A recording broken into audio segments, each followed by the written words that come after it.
आज अपन बात करेंगे पदार्थ की अवस्था। पदार्थ की अवस्था। मगर पदार्थ की अवस्था पर चर्चा करने के पहले अपन ये समझें कि पदार्थ होता क्या है। हमारे आसपास जो भी चीजें हमको दिखाई देती हैं, चाहे वो ठोस जो हम जिसको देखते हैं, द्रव को देखते हैं या गैस का अनुभव करते हैं, वो सभी पदार्थ कहलाते हैं।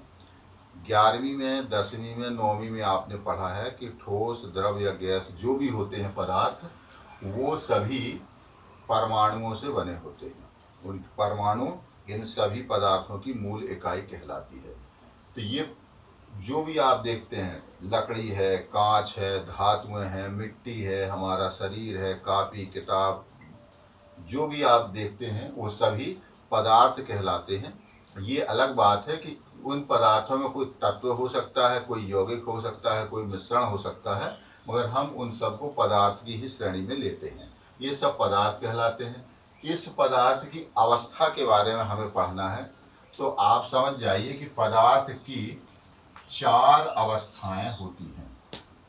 पहली अवस्था होती है ठोस, जो कि कक्षा 12वीं के कोर्स में है, जो हमें पढ़ना है। इस ठोस के अतिरिक्त दूसरा होता है जो अवस्था, वो कहलाती है द्रव, तीसरी कहलाती है गैस, और चौथी अवस्था कहलाती है प्लाज्मा अवस्था। ये 4 अवस्थाएं हैं, इनके नाम हमें मालूम होना चाहिए। इसमें हमें चूंकि मतलब केवल ठोस अवस्था से है, तो हम ठोस अवस्था के बारे में बात करेंगे कि ठोस क्या होते हैं। तो हमें ये ठोस के कुछ लक्षण पता होने चाहिए कि ठोस कहते किसे हैं। आपने अपने आसपास बहुत सारे पदार्थों को देखा होगा जो अन्य पदार्थों की तुलना में उनकी भौतिक अवस्था को आपने भिन्न पाया होगा। ये ठोस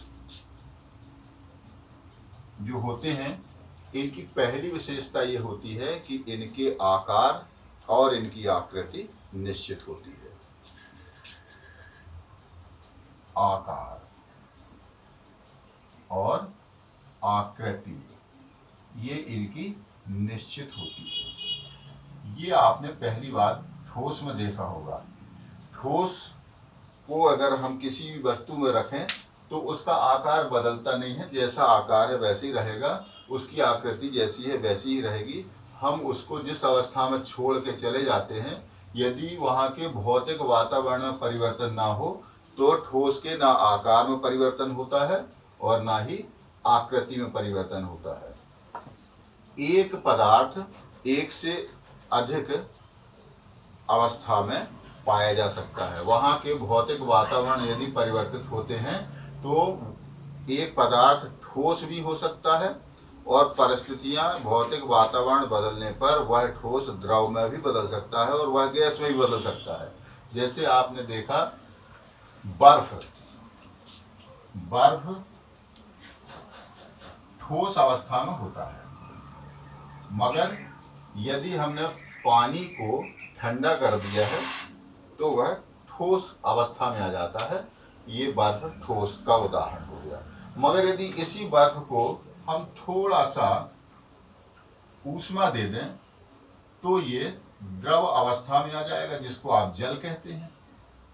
ये क्या हो गया? ये जल द्रव अवस्था हो गई उसकी, और ये क्या हो गई? ठोस अवस्था। यदि आप उसको थोड़ा और ऊष्मा दे दें और यदि वो वाष्प रूप में आ जाती है तो वह उसकी गैस अवस्था कहलाती है। वाष्प, ये वाष्प जो है उसकी क्या हो गई? गैस अवस्था। तो आपने क्या देखा कि एक पदार्थ की भौतिक वातावरण यदि उसका बदलता है तो वह पदार्थ एक से अधिक अवस्था में हो सकता है। वही पदार्थ ठोस में हो सकता है, वही द्रव में हो सकता है, वही गैस में भी हो सकता है। ये इसकी विशेषता होती है। मगर यदि भौतिक वातावरण में परिवर्तन ना हो तो इसके आकार और आकृति में कोई परिवर्तन नहीं होता है। इसके अलावा हम दूसरी विशेषता देखेंगे ठोस की, कि इसके जो संघटक अणु होते हैं, संघटक कण जो होते हैं संघटक कण कौन कहलाते हैं? वे कण जिनके सहयोग से या जो बहुत सारे एक समान कण मिल जाएं और वो उस पदार्थ की रचना में भाग लेते हैं, वो संगठक कण कहलाते हैं। हम उसको पदार्थ की संगठनात्मक इकाई भी कहते हैं, यूनिट सेल भी वो कहलाते हैं। तो ये संगठक कण जो होते हैं, ये इनके माध्यम से जो बने होते हैं, इनके बीच में प्रबल आकर्षण बल होता है। ये एक दूसरे से प्रबल आकर्षण बल के द्वारा ठोस के जो कण हैं, चाहे वो परमाणु हो, चाहे अणु हो, चाहे आयन हो, वो प्रबल आकर्षण बल के द्वारा आपस में एक दूसरे से बंधे रहते हैं। इसके अलावा एक और इसका गुण होता है कि इनके जो कण होते हैं वो एक निश्चित विन्यास में पाए जाते हैं। विन्यास, विन्यास क्या होता है? ओरिएंटेशन जिसको आप कहते हैं, वो विन्यास कहलाता है। मतलब वो किसी न किसी क्रम में व्यवस्थित होते हैं। एक और इसका गुण है कि उनमें, यानी कि ठोस पदार्थ के संघटक जो सदस्य हैं, जो कण हैं, उनमें विसरण नहीं होता है। विसरण क्या होता है? कि किसी कण का या किसी पदार्थ का एक माध्यम से दूसरे माध्यम में प्रवेश करना, एक स्थान से दूसरे स्थान को गति करना, ये विसरण कहलाता है। तो विसरण इनमें नहीं होता है। और ठोस की एक और महत्वपूर्ण विशेषता होती है कि इनमें संपीड्यता का गुण नहीं पाया जाता है। संपीड्यता का गुण इनमें नहीं पाया जाता। संपीड्यता मतलब कहने का तात्पर्य कि पदार्थ के किसी टुकड़े को यदि हम दाब के द्वारा या दाब आरोपित करके उसको दबाना चाहें तो वो दबता नहीं है। उसका आकार या आकृति दाब के कारण परिवर्तित नहीं होती है। तो इनमें संपीड्यता का गुण नहीं पाया जाता है। ये ठोस के मुख्य लक्षण हो गए। अब इसको चाहे तो आप एक लाइन में लिख सकते हैं कि संपीड्यता ठोस के संघटक कणों को दाब आरोपित करके दबाया नहीं जा सकता है, नहीं जा सकता है। और इसीलिए दाब के द्वारा ठोस के आकार और आकृति में कोई परिवर्तन नहीं होता है। ये ठोस के मुख्य गुण हो गए। अब हमें इन गुणों के अतिरिक्त ये देखना है कि ठोस कितने प्रकार के होते हैं। तो ठोस के मुख्य रूप से 2 प्रकार होते हैं। इन ठोस के बारे में यदि अपन चर्चा करेंगे तो आप पाएंगे कि ठोस 2 प्रकार के होते हैं। एक होता है क्रिस्टलीय ठोस। क्रिस्टलीय ठोस, ये क्रिस्टलीय ठोस के भी कुछ लक्षण हमें पता होने चाहिए। क्रिस्टलीय ठोस का सबसे पहला गुण होता है कि ये विषमदैशिक होते हैं।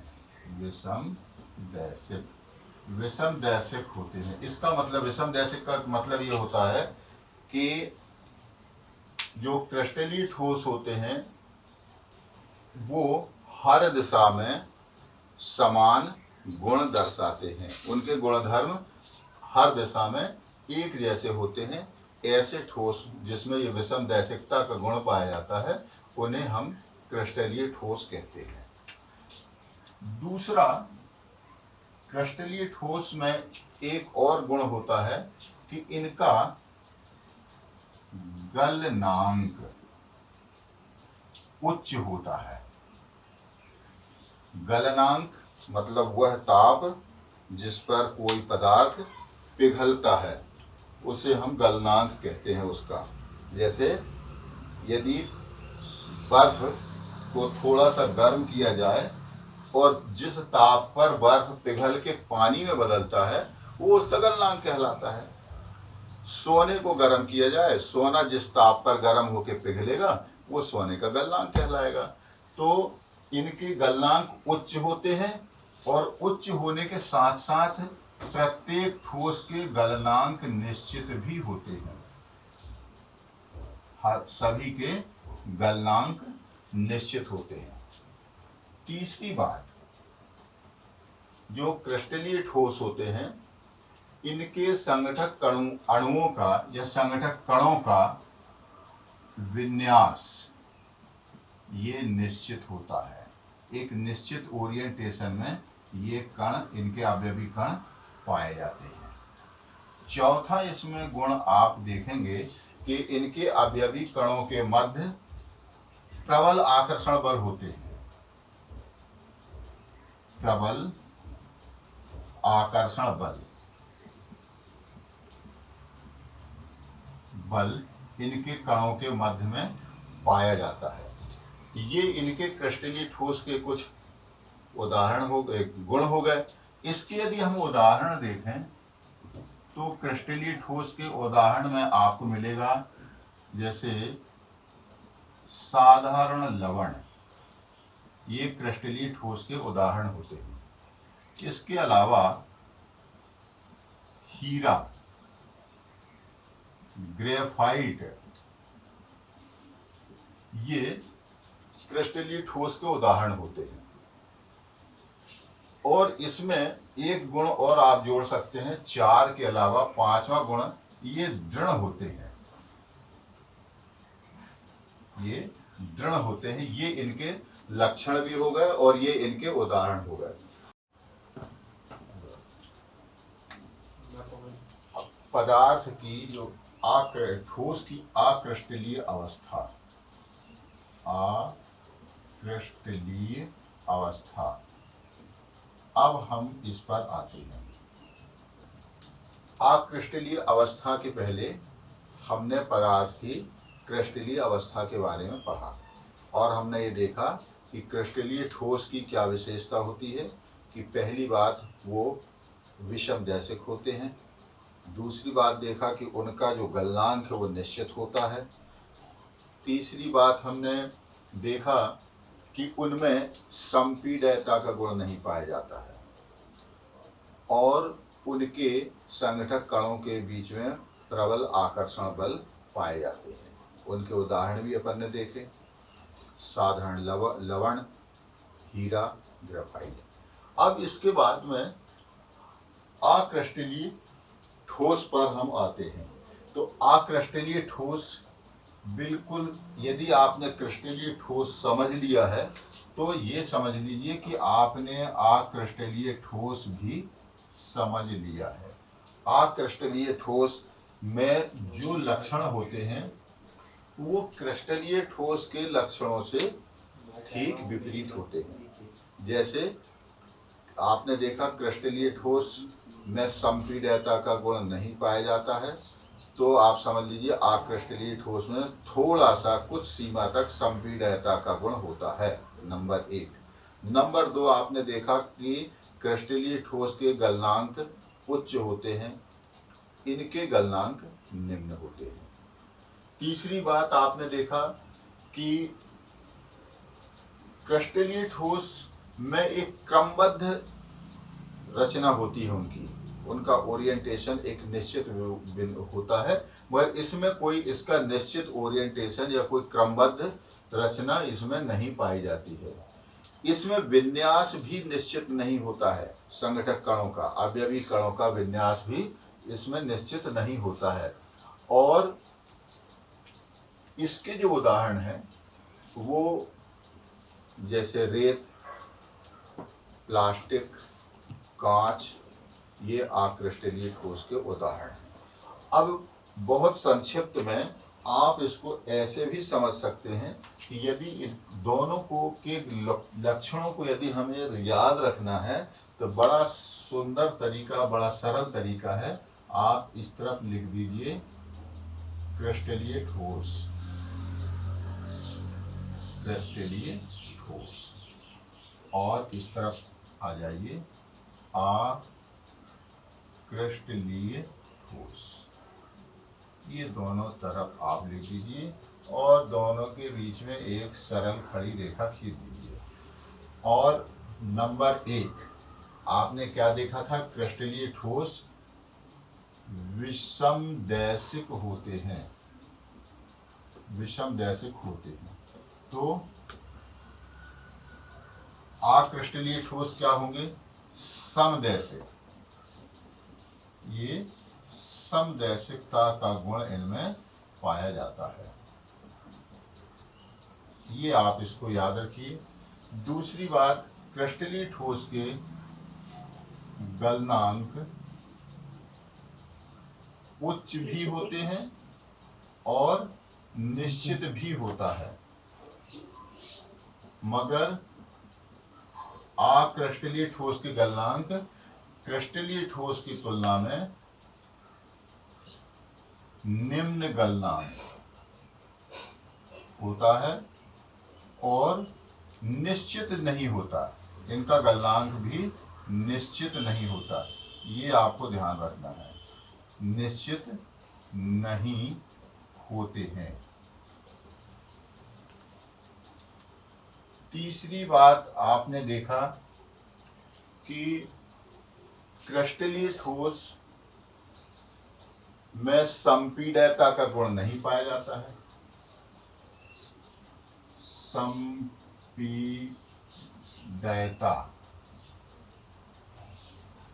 का गुण नहीं होता है। तो इसमें क्या लिखेंगे? कुछ सीमा तक, कुछ सीमा तक संपीड़ित हो जाते हैं। ये 3 अंतर आपने देखा। चौथा अंतर आप क्या देख सकते हैं? इनका विन्यास निश्चित होता है।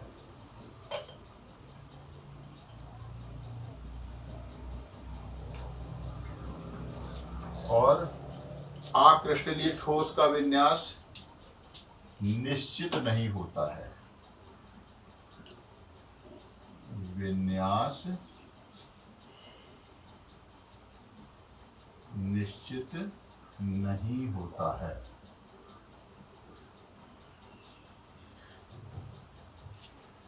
एक चीज और, इनके अवयवी कणों के मध्य प्रबल आकर्षण बल होता है। तो इसमें आप क्या समझेंगे? इनके अवयवी कणों के मध्य प्रबल आकर्षण बल नहीं होता है। और इनके अपन ने उदाहरण क्या देखे? साधारण लवण, ये इसका उदाहरण है। हीरा, ये इसका उदाहरण है। ग्रेफाइट, ये इसका उदाहरण है। इसमें आप रेत, जिसका सूत्र SiO2 होता है, रेत इसका उदाहरण है। कांच, इसका उदाहरण है और प्लास्टिक इसका उदाहरण है। यानी कि इन पॉइंट को याद रखने के साथ साथ आप इनके उदाहरण भी दे सकते हैं। इसको मैंने प्रयास किया है सरल से सरल भाषा में समझाने का। यदि आपको कहीं कोई कठिनाई आती है, वैज्ञानिक शब्दावली जिस शब्द से आप अपरिचित हैं, जिसका अर्थ आपको समझ में नहीं आता है, आप हमें कमेंट्स करिए, आप हमको व्हाट्सएप करिए, हमारा ध्यान आकर्षित करिए। हम आपको उस समस्या का तत्काल निराकरण आपके पास भेजेंगे।